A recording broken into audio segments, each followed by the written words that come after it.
Waalaikumsalam warahmatullahi wabarakatuh. Apa kabar Bapak Ibu sekalian? Alhamdulillah. Beginilah kalau ada dua tempat Pak harus sabar ya. Sana sini, sana sini. Boleh saya duduk? Alhamdulillah. Kalau dilihat dari wajahnya ini ada kemiripan. Ini wajah-wajah banyak masalah ya. Bu, Pak, ingat baik-baik. Alhamdulillahirabbil alamin. Allahumma shalli ala Muhammadin wa ala alihi wa ashabihi ajmain. Bahwa kita ini diciptakan Allah untuk bahagia, bukan untuk menderita. Ingat baik-baik ya. Hidup di dunia ini hanya mampir sebentar. Dunia ini tempatnya banyak masalah, tapi bukan untuk membuat sengsara masalah itu. Mengapa kita diciptakan Allah? Wa ma khalaqtul jinna wal insa illa liya'budun. Tidaklah sekali-kali kuciptakan jin dan manusia kecuali untuk mengabdi ke Allah. Allah yang menciptakan kita. Ini ilustrasi sederhana ya. Manusia menciptakan, yang membuat lah, bukan menciptakan. Kacamata buat kepentingan kita, ya kan? Baju buat kita, semuanya. Kursi, mikrofon dibuat oleh manusia untuk melayani kita. Kita perlu, saya perlu mikrofon, kalau enggak jadi begitu ya. Kacamata, kalau enggak saya selindris, wajahnya jadi double ya. Nah bedanya, Allah menciptakan kita nggak ada perlunya sama kita. Allah menciptakan kita karena Allah mau menciptakan saja. Jagat semesta ini milik Allah. Kita ini kecil, nggak ada apa-apa. Nah, Allah juga menciptakan dunia ini. Harta, gelar, pangkat, jabatan, kedudukan, popularitas, ya yang orang pada suka itu. Itu posisinya adalah pelayan kita. Bahagia itu kita pindah posisi jadi pelayan dunia. Itulah lihat di media ya, kasus sampo. Kenapa sampai begitu ya? Nah, gerbangnya orang itu jadi tidak bahagia karena cinta dunia. Sangat senang sekali sama harta, gelar, pangkat. Udah nggak ada cerita bahagia itu Pak. Udah nggak usah silau, kenapa itu mobilnya bagus? Emang kalau mobil bagus bahagia? Hah? Kalau mobilnya sangat bagus pasti bahagia?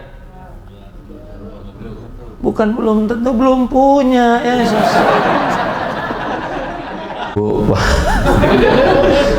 Banyak uang pasti bahagia? Tidak. Belum punya.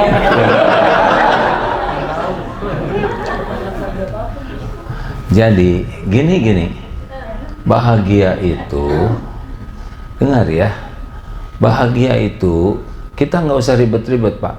Bahagia itu di dalam surat An-Nahl ayat 97. A'udzubillahi minasyaitonirrajim. Man amila sholihan min dzakarin aw untha wa huwa mu'min falanuhyiyannahu hayatan thayyibah. Harus tahu ini. Barang siapa yang beramal soleh, baik laki-laki maupun perempuan, dan dia beriman ke Allah, yakin ke Allah, maka Allah benar-benar mengaruniakan kepadanya hayatan thayyibah, kehidupan yang bahagia. Jadi gimana bahagia we? Ada nggak ada uang enteng, nggak cemas-cemas. Kan banyak orang tuh sengsara sama yang belum ada, cemas atau sedih dengan yang udah lewat, sedih. Atau orang itu menjadi sengsara karena memang nggak tahu bersyukur.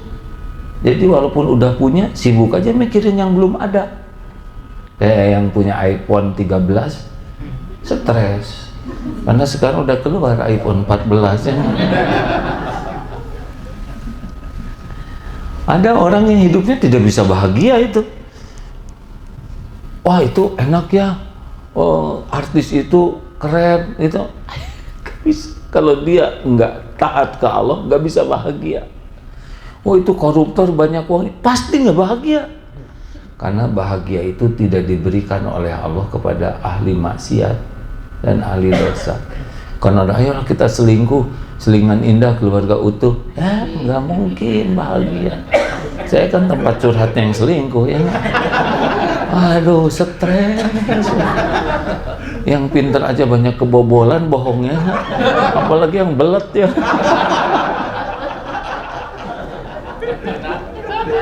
Kenapa Pak ketawanya menjiwai itu? Saya tidak menuduh Pak, tapi dari suara Bapak ketawa itu menjiwai. Jadi bahagia itu kalau kesibukan kita diniatkan jadi amal soleh, itu bahagia. Ini wajahnya kan wajah bekal meninggal ya. Kalau meninggal bawa apa? Tuh amal soleh kan. Coba ada berapa syarat amal soleh? Iya ini mau meninggal masa nggak ada yang jawab? Segini udah lama hidupnya Pak. Apa dua apa cobaan? Diam bro, kamu yang ngebocorin dosa. Apa? Niatnya ikhlas. Yang kedua caranya benar. Udah cuman itu bahagia tuh. Jadi kalau kita kurang bahagia, pasti niat kita kurang ikhlas dan kelakuan kita kurang benar. Sederhana. Kalau niatnya benar, kelakuannya benar, pasti bahagia. Apapun yang terjadi. Ya, kemarin diceritakan ada ulama sudah 4 tahun lumpuh, sakitnya berat, di ruangan, di kamar, tidak bisa kemana-mana. Ketika ditanya, bagaimana perasaan Syekh? Nggak apa-apa Bu, tenang aja Bu. Saya mengerti tidak semua ahli teknologi yang ada yang matiin aja susah ya kan. Memang lebih gampang telepon jadul Bu ya. Disedekahkan aja HP-nya.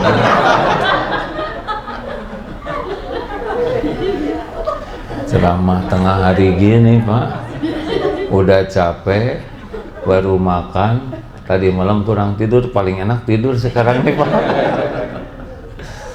Sama saya juga belum sempat ini ya, tapi dah dinikmati saja. Kenapa saya adalah orang paling bahagia? Mungkin di dunia ini saya paling bahagia. Kenapa sakit bahagia? Karena saya yakin sakit ini adalah yang terbaik dari Allah. Saya ini milik Allah. Allah tidak pernah berbuat jelek. Allah tahu saya banyak dosa dan sakit ini penggugur dosa. Saya ingin bersih tanpa dosa.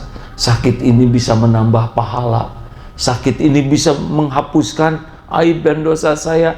Dengan sakit ini insya Allah saya dapat kedudukan di sisi Allah. Jadi bahagia itu. Jadi sehat belum tentu bahagia. Itu para gangster penjahat juga sehat-sehat, stres itu. Nah, jadi apa kunci bahagia? Niatnya ikhlas, caranya benar. Kalau berbuat baik aja pasti bahagia nggak? Jawab. Kita coba ya. Ibu masak buat suami. Pak, ini sarapan spesial, hari Ahad spesial. Saya surprise, ingin masak yang terbaik buat Papa. Nih Pak, kata suami, Ibu nggak bilang-bilang. Ya namanya juga surprise, makanya nggak bilang-bilang. Emang kenapa Pak? Saya udah ada janji pagi ini mau makan sama teman sepedahan. Gimana ya Bu? Jujur, gimana perasaan Ibu? Lelaki diam. Gimana Bu? Sedih. Lalu yang asli, jangan langsung solehah. Kesel, kecewa, jengkel, marah, dibuang, tuh kayak gitu tuh. Itu berbuat baik. hasilnya sedih, kesel, jengkel, kecewa, kapok, buang. Kenapa begini ya? Padahal udah berbuat baik. Kenapa jadi jelek gitu? Karena kurang ikhlas. Jadi nggak bahagia. Emang kalau ikhlas bagaimana? Begini. Buat papa ada acara. Apa pak? Ada janji? Iya pak. Dalam Islam janji adalah hutang. Papa lebih wajib memenuhi janji daripada makan bersama saya. Kita makan tiap hari. Diam pak, belum selesai. Kita makan tiap hari, tapi ibu udah masak dari pagi. Pak, saya niat masak itu untuk jadi amal soleh. Allah udah tahu niat saya. Allah lihat saya masak dari pagi. Cuma takdirnya belum rezekinya makan sama papa. Tambah berarti pahala sabar buat saya. Pak, berangkat, jangan disokkan perasaan saya.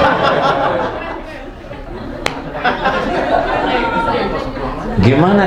Dengernya seneng tidak? Jawab, indah tidak?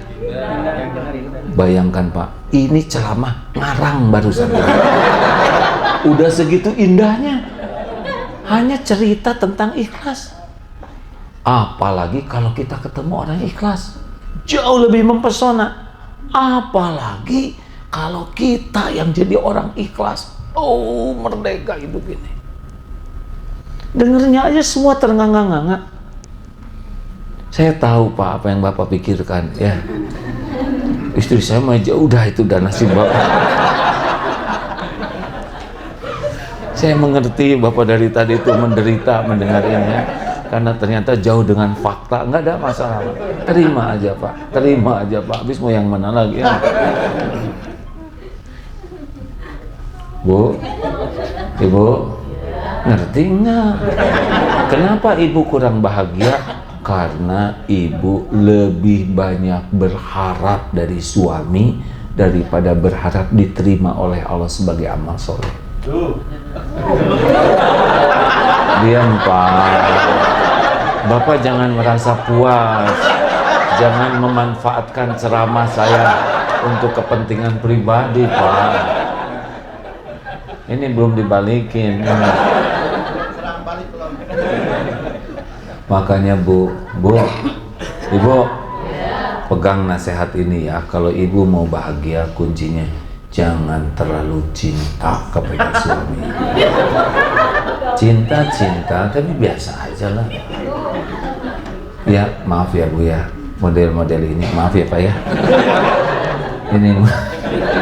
Ini model-model yang ini lelaki nggak bisa diharapkan. Boro-boro ngebahagiakan istrinya, ngebahagiakan diri sendiri aja susah. Bener pak? Kelihatan. Atau dari mana? Udah kelihatan. Wajah-wajah nelangsah gini. Ini serius pak. Jadi penyebab di rumah tangga itu adalah saling berharap, bukan berharap ke Allah. Jadi nggak ada aja keikhlasan tuh. Bapak membanting-banting tulang capek. Bapak tuh capek. Coba dengerin ya. Bu, sekarang giliran saya ngomong. Jawab ya bu ya. Kalau suami ibu bilang begini, apa yang ibu rasakan? Istriku, anak-anak, nih saya nih kepala keluarga. Saya yang paling capek di rumah ini. Saya ngebanting-banting tulang. Meres-meres keringat. Demi kalian. Ini rumah saya yang mati-matian nyicil. Kalian gak tahu sengsaranya saya nyicil rumah ini. Kalian tiap hari makan itu tetesan keringat saya. Kalian pakai makeup, dempul segala macam. Itu saya ngambil dari bengkel.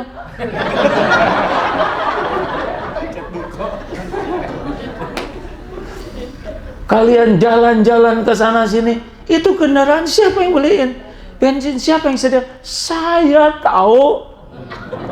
Bagaimana perasaan ibu ketika suami cerita banyak jasanya? Apakah jadi simpati atau jadi enak bu? Jawab.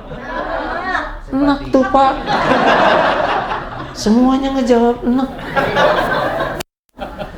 Apakah ibu jadi nambah sayang atau jadi sebel? Tuh. Makanya Pak, Bapak disebelin istri teh kurang ikhlas. Ngerti Pak? Ini saya ceramah di mana-mana, saya katakan ini jawabannya sama. Ibu-ibu teh kalau dengar suami pamer kebaikan jatuhnya enek dan sebel. Gitu kan Bu? Ah, ibu harus tahu persis kami juga merasakan itu ya Bu. Pada waktu ibu pamer, oh, capek ibu. Ibu mah hamil Pak. Bapak mah nggak pernah hamil. Terus gimana? Udah bukan bagian kami. Ngerti enggak? Udah, kalau niat jadi amal tuh gimana? Sudah cukup. Yang dilakukan ini supaya Allah ridho. Di dalam surat Ali Imran ayat 5, A'udzubillahi minasyaitonirrajim, innallaha la yakhfa 'alaihi syai'un fil ardi wala fis sama. Sesungguhnya tidak ada yang tersembunyi bagi Allah, baik di bumi maupun di langit. Jadi semua kelakuan kita kayak sekarang ini dilihat Allah. Coba, yang menciptakan kita siapa? Yang memberi rezeki, yang ngasih pahala, yang nutupin aib dan dosa, yang bisa memberikan bahagia siapa? Yang menyelamatkan, yang ngasih husnul khotimah siapa? Yang punya sorga siapa? Kalau gitu suami ibu sebagai apa? Jawab, suami ibu teh statusnya apa? Hah? Pelengkap. Pelengkap penderita. Jadi gimana suami teh, coba jelaskan. Ibu teh udah lama kan rumah tangga. Jadi suami itu sebagai apa? Hah? Apa? Imam? Ya. Yeah. Itu kemarin waktu ngimamin kan gagal ya. Ina atau inanya nggak tamatnya. Ada kuliah ayyuhal kafirun muter ya terus. Suami itu ladang amal. Kelebihan suami ibu syukuri, ibu dapat pahala. Kekurangan dan kesalahan suami, ibu bersabar dan membantu memperbaikinya, ibu dapat pahala.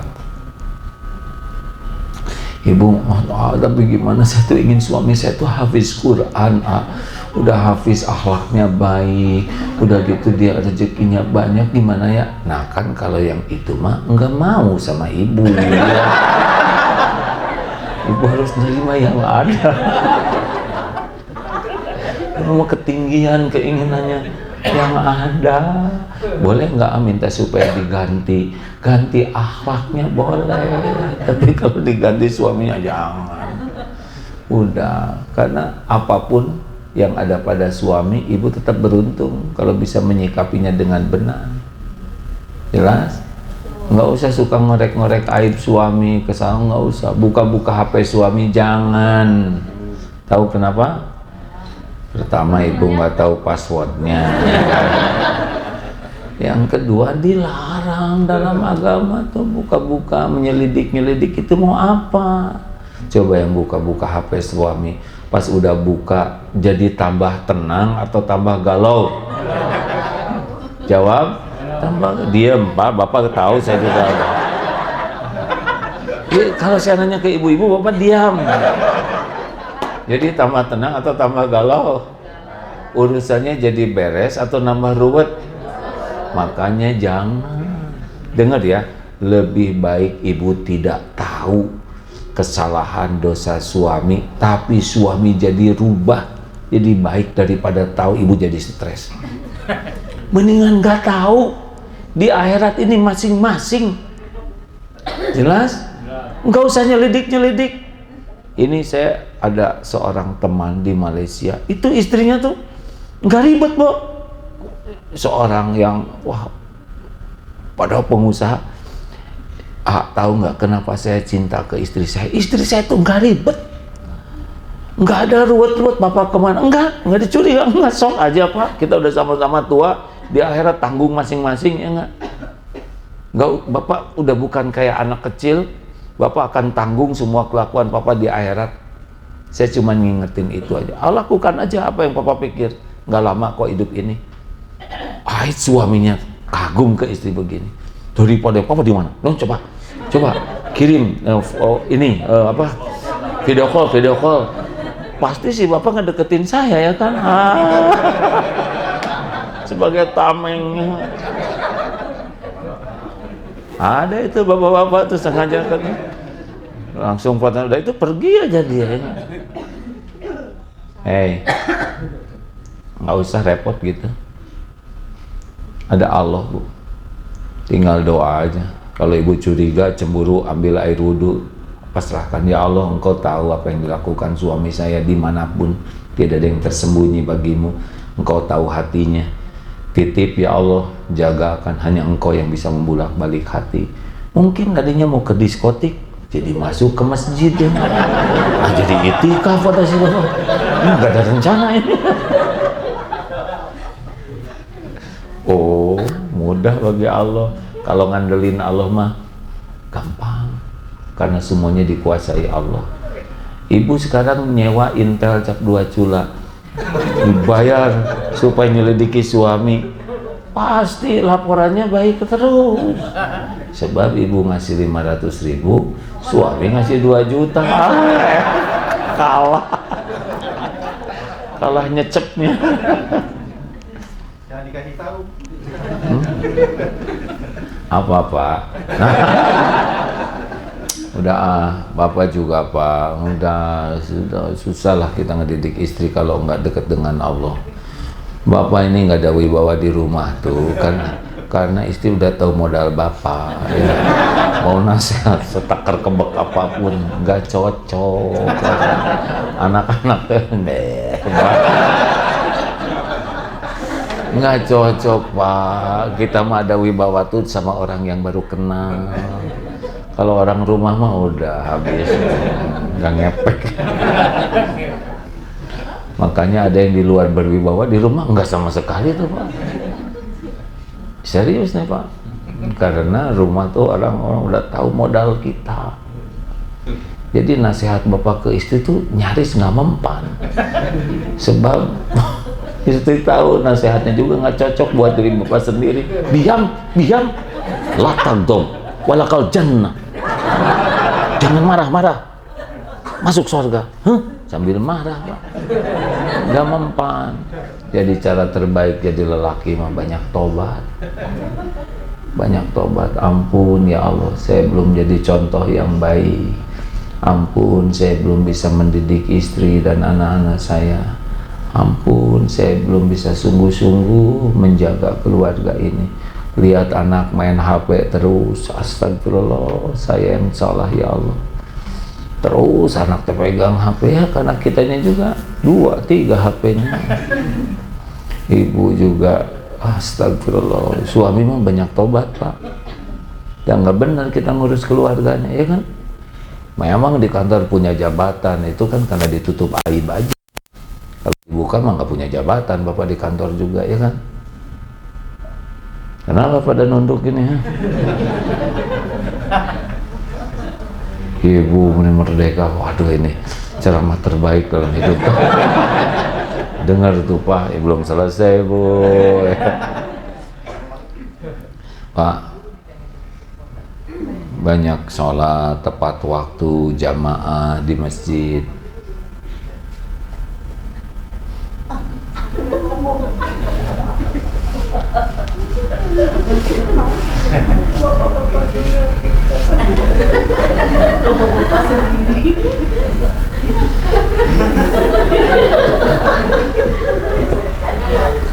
Saya dinasehatin guru saya, kalau ada lagi ceramah yang ngobrol, diam. Siapa tahu yang diobrolkannya sangat penting, sehingga tidak terganggu oleh ceramah. Jadi makanya kalau ada yang ngobrol, saya diam aja, tanpa marah, tanpa jengkel, ya nggak? Karena berbaik sangka yang diobrolkannya lebih penting dari ceramah ini. Tapi biasanya ngobrol terus diam. Kenapa diam ya?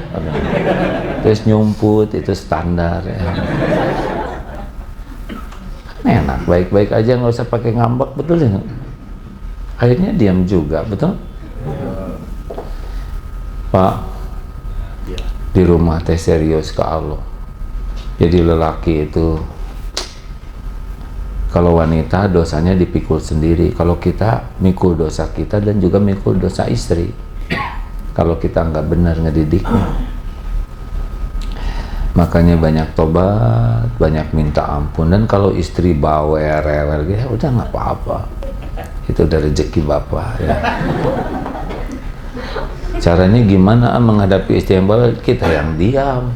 Justru itu saya diam. Kenapa diam aja? Ya. Nah kita mah pas mendingan mengalah Pak. Kenapa? Karena pasti kalah. Mending mengalah. Lelaki mudah dengerin, tapi kata-katanya menyakitkan. Lebih sakit mana dengan melahirkan kan? Kita mah nggak nyobain mempertaruhkan nyawa ya kan? Udah diam aja, dengar. Ingat sabda Rasul, aku jamin istana di pinggiran surga bagi yang meninggalkan perdebatan walaupun benar. Aku jamin istana di tengah surga bagi yang tidak berbohong walaupun sedang bergurau. Dah, tenang itu Pak. Aku jamin tempat tertinggi di surga bagi orang yang mulia akhlaknya. Tempat tertinggi itu bagi yang akhlaknya paling baik. Nah itu jadi sekarang niatkan semuanya jadi amal soleh ya. Kalau mau ngobrol, apa nih niat saya? Kalau niatnya jadi amal soleh, nggak mungkin ngejelek-jelekin orang ya nggak? Ya Allah, saya niatkan ngobrol ini jadi amal soleh.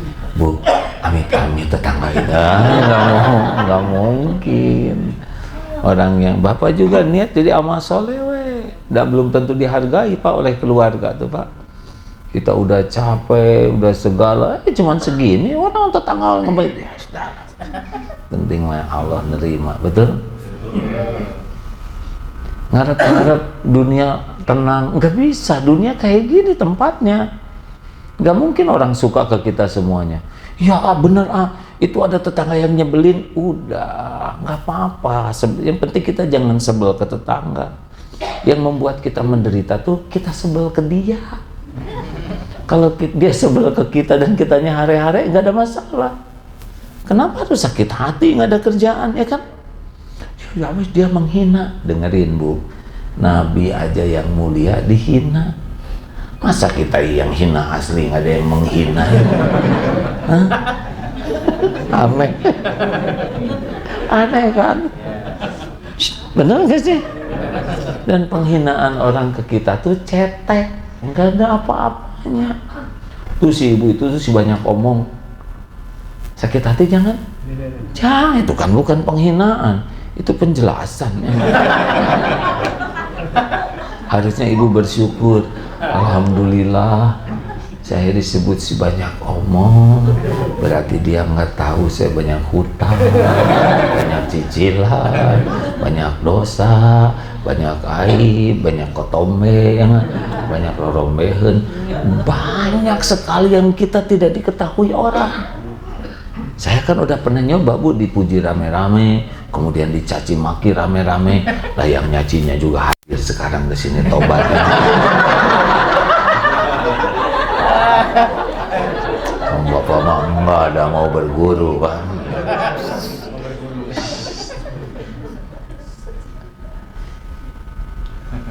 Saya dengar itu orang yang menghina tuh ya sebagian nggak ada apa-apanya tuh dibanding kehinaan diri saya yang Allah tahu tapi ditutupin oleh Allah jadi orang nggak tahu. Kenapa Bapak Ibu mau dengerin ceramah Agim, orang mengundang? Penyebabnya karena Allah nutupin aib saya Pak, nutupin kebodohan, kekurangan, kesalahan, dosa. Kalau dibuka nggak ada yang mau deketan. Kalau tiap dosa ngeluarin satu dosa satu bau aja ya, udah paling bau kita ini ya, betul nggak? Atau setiap satu dosa ngeluarin satu belatung, kayak apa kita ini Pak? waduh, penuh dengan belatung kita ini. Makanya biasa aja lah, nggak usah petantang petenteng ya. Terus supaya bersih hati gimana? Lihat dunia ini juga biasa aja. Dunia ini milik Allah. Sesuka Allah dibagikan kepada siapa yang Allah mau. Bukan tanda kesuksesan. Jadi kaya tuh bukan sukses, bukan hebat. Kaya itu karena Allah aja ngasih. Kayak siapa, Jack Ma, Mark Zuckerberg atau siapa tuh yang, nah dia juga makan segitu-gitunya Pak. Apa kalau kaya sekali makan satu rumah makan ditelen?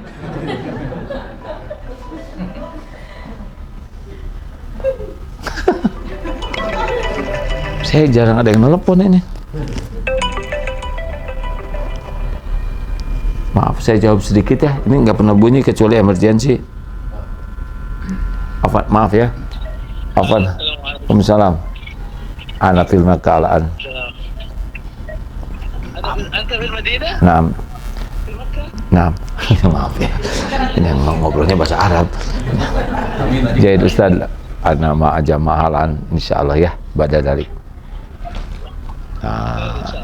Jazakallah khair. Guru saya.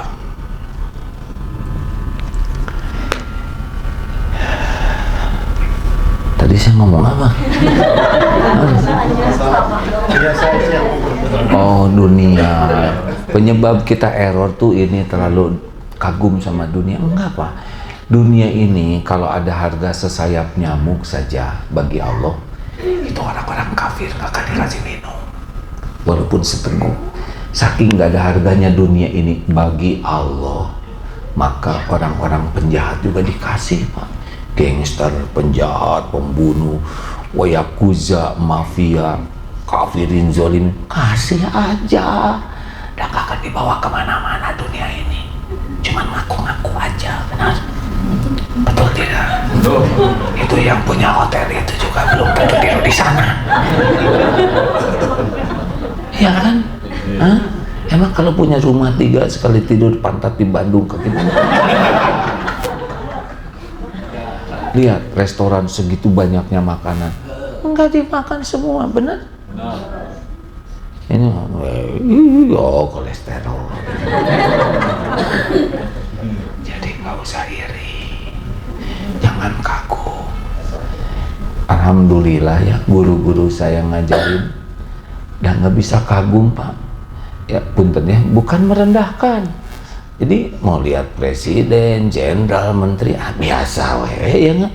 Ya itu mah cuman casing, persis seperti karnaval anak-anak TK, PAUD ya. Ada yang pakai mahkota, ya kan? Ada yang pakai baju jenderal, betul ya? Ada yang pakai toga. Nah, kita lihat gitu aja lucu-lucuan. Ya. Oh iya Pak, emang dibawa kemana? Coba kemarin waktu Mbak Eli meninggal. Tahu Mbak Eli? Elizabeth, Ratu Inggris. Ya?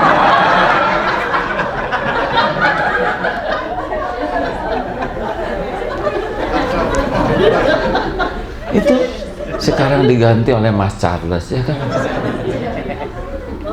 Tahu nggak apa yang terberat bagi seorang ratu? Apa yang terberat? Pakai mahkota ya. Itu berat. Terus gimana sekarang? Udah selesai, nggak diapa-apain. Pas di pesawat kemarin saya lihat film Pak di perjalanan ya tentang ratu ini, Neng Eli ini dari muda. Ya cuma gitu aja, tua-tua tuh meninggal, udah selesai. Diapain coba dunianya? Gak ada apa-apa aja. Makanya nggak usah silau. Lihat orang ini biasa ya, biasa aja. Itu mau kayak karnaval ya nggak? Ini lagi jadi menteri ini, menteri-menterian ya, kayak main itu aja tuh, kayak main apa? Itu teh nanti yang ada mainan itu monopoli, ini beli apa hotel-hotelan. Udah sekarang nggak usah main monopoli, Ramadannya anak kecil aja ya, masa beli hotel-hotelan ya.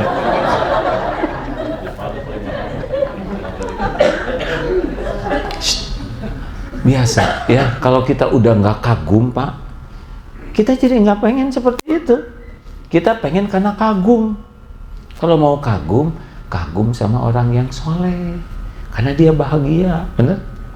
Kagum sama orang takwa. Mau rumah sederhana juga kalau ini lapang bahagia. Kan pernah di rumah Perumnas tuh istrinya baik. Bu, kata suaminya, saya pensiun nih sekarang, terakhir kerja.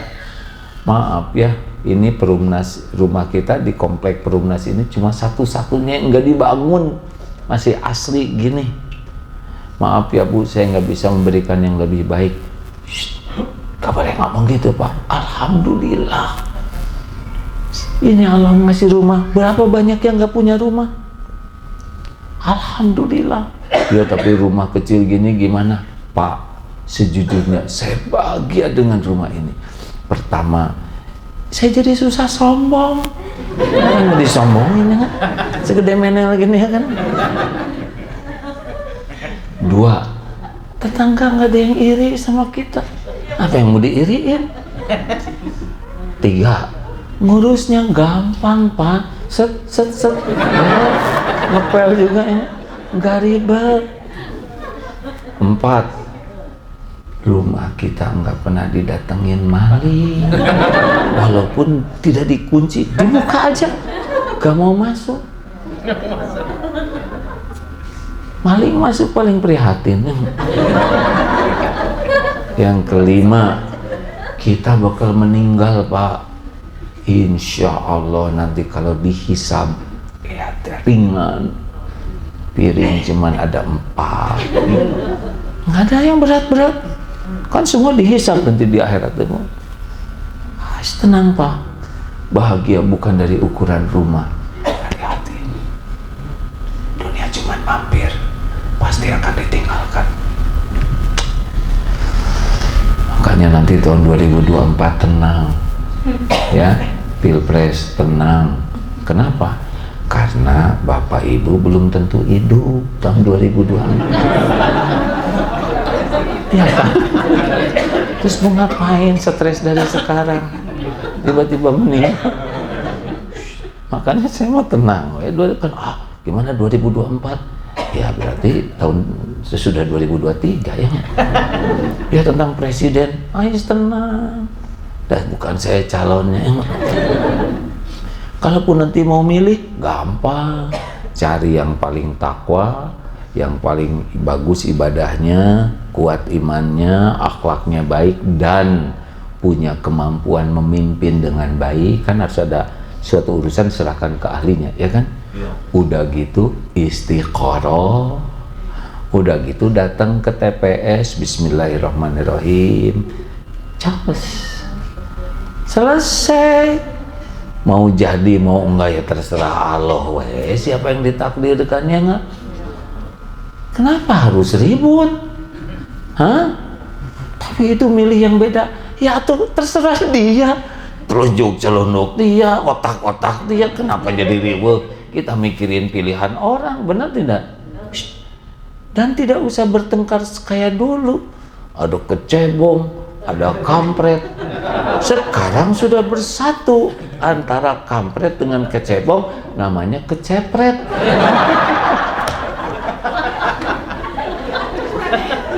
Iya kan? Kan Pak Jokowi dengan Pak Prabowo udah bersatu, artinya kecepret. Terus mau ngapain kita nggak jelas gitu pakai ambak-ambakan? Relax lah, dunia mah nggak ada apa-apanya.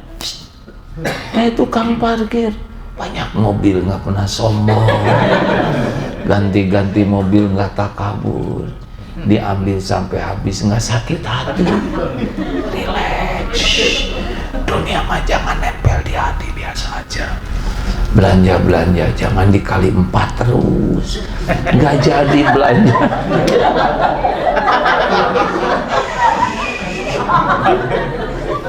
Nggak dikali atau tidak dikali tetap bayar, ya kan? Hanya makin nyesek kesininya.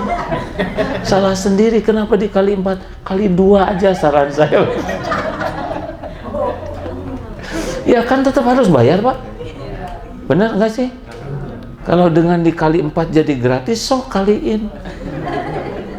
Niatkan, ya Allah, ini saya bawa oleh-oleh, semoga jadi amal soleh. Mudah-mudahan uang ini jadi jalan rezeki sama karyawan yang di sini.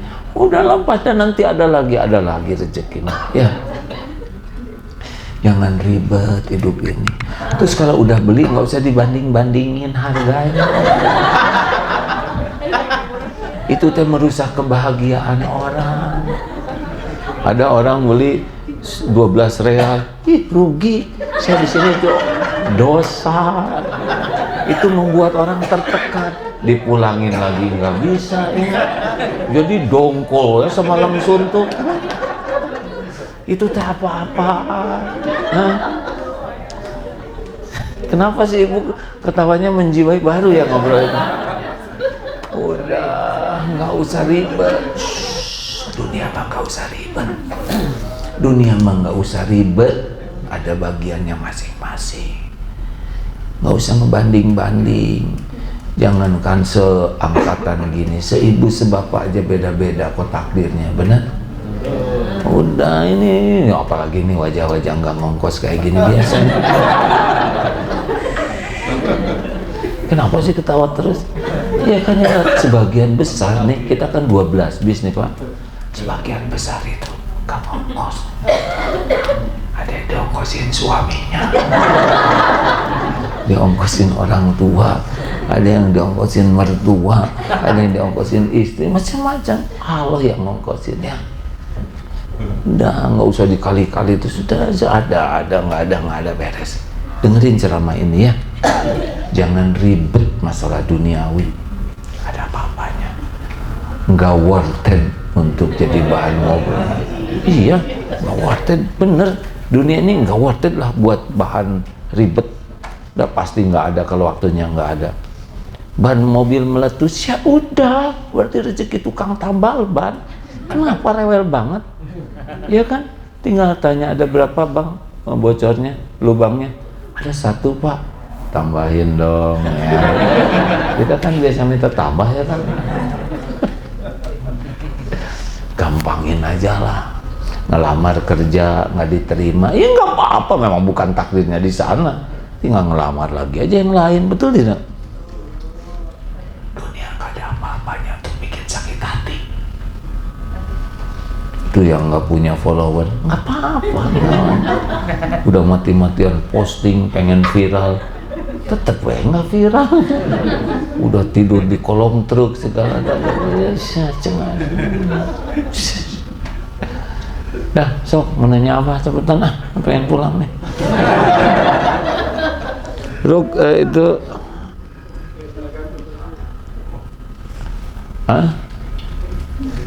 Ayah ada pertanyaan nggak? Ada berapa menit lagi? Coba lihat dulu.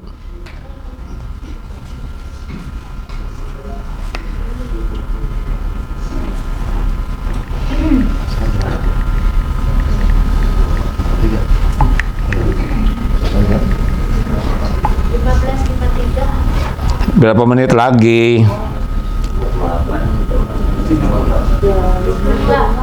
Kan?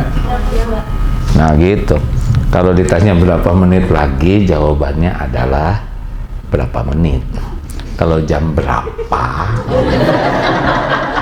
Ini kalau diajarin kan, coba harus bagaimana? Harus bal. Apa bal? Ulangi, bal apa?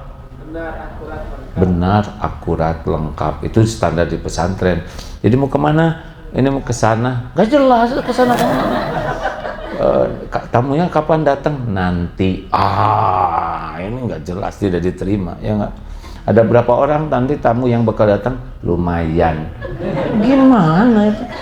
Terus mau nginep berapa lama di pesantren? Ya secukupnya. Aduh. Ini obrolan bahaya ini. Tidak akurat. Ada pertanyaan kah? Alhamdulillah, seneng gak nih umrah teh? Ini saya yang terakhir atau mau ceramah lagi saya di sini? Kapan? Besok berarti yang terakhir ya. Saya berangkat pulang hari Rabu. Berarti besok hari Selasa ya? Oke, special for you. Gak usah tepuk tangan biasa. Alhamdulillah.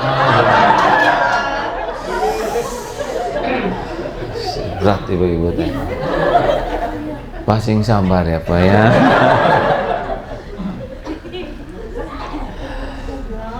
Jadi alhamdulillah, usahakan ya Bu Pak, selama di sini amalan utamanya ngurangin bicara yang tidak manfaat. Karena yang menghancurkan pahala itu adalah ngobrol. Dari tadi bicara terus. Ini bukan bicara, ini ceramah hadirin. Falyaqul khairan aw liyasmut, berkata baik atau diam. Apa itu berkata baik? Zikrullah dan amar ma'ruf nahi mungkar, itu berkata baik. Ngajak orang jadi baik, mencegah orang dari perbuatan jelek, itu termasuk perkataan baik. Selebihnya kalau nggak perlu diam aja.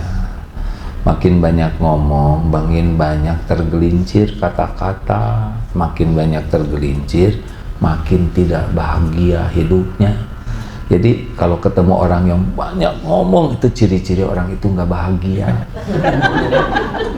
Iya, kalau bunyi.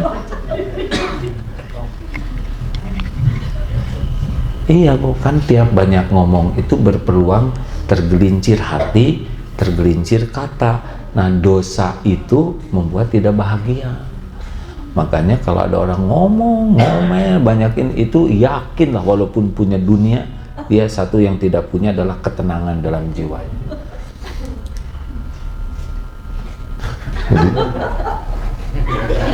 Silakan. Memang diam itu selamat. Sebelum bicara, kata-kata dipegang oleh kita, tapi udah bicara, kita yang dipegang oleh kata-kata kita. Dan dosa itu beranak pinak. Dosa yang paling jelas beranak pinaknya adalah pembunuhan ya. Kalau udah ngebunuh pasti banyak dosa lainnya, bohong dan sebagainya itu terus. Makanya usahakanlah gak usah banyak bicara, ganti dengan banyak istighfar, banyak sholawat, dan yang paling penting di sini banyak doa. La yarudu qada illa doa. Tidak ada yang bisa menolak qada selain doa. Jadi takdir ke takdir lain itu dirubahnya oleh Allah, syariatnya lewat doa. Harus banyak belajar ngapalin doa, terutama doa Quran, doa Nabi ya.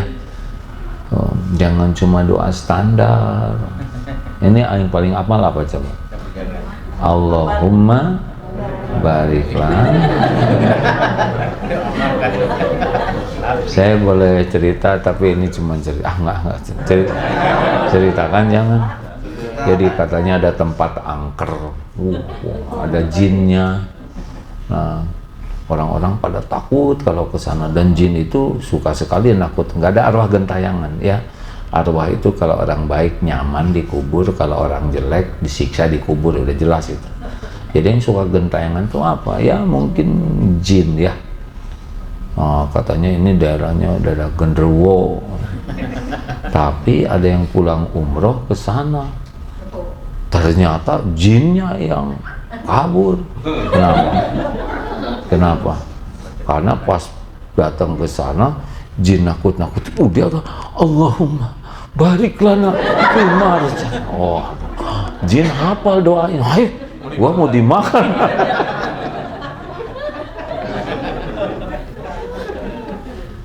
Nggak boleh pakai main-main ah. Astagfirullahaladzim. Perbanyak sholat sunnah juga di masjid ya, kalau bisa subuh sampai syuruk, maghrib sampai isya. Karena kalau kita di sana nunggu itu pahalanya pahala, dan malaikat khusus mendoakan ampunan.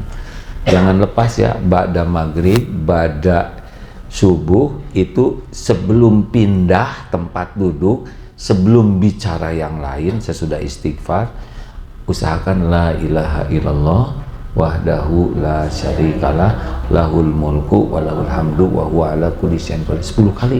Itu sunnah Nabi. Malamnya bakal diurus oleh Allah. Jadi sebelum bergerak nih, sebelum ngomong apapun, itu dulu. Nah itu silahkan pindah mau sholat. itu baca 10 yang bagus ya.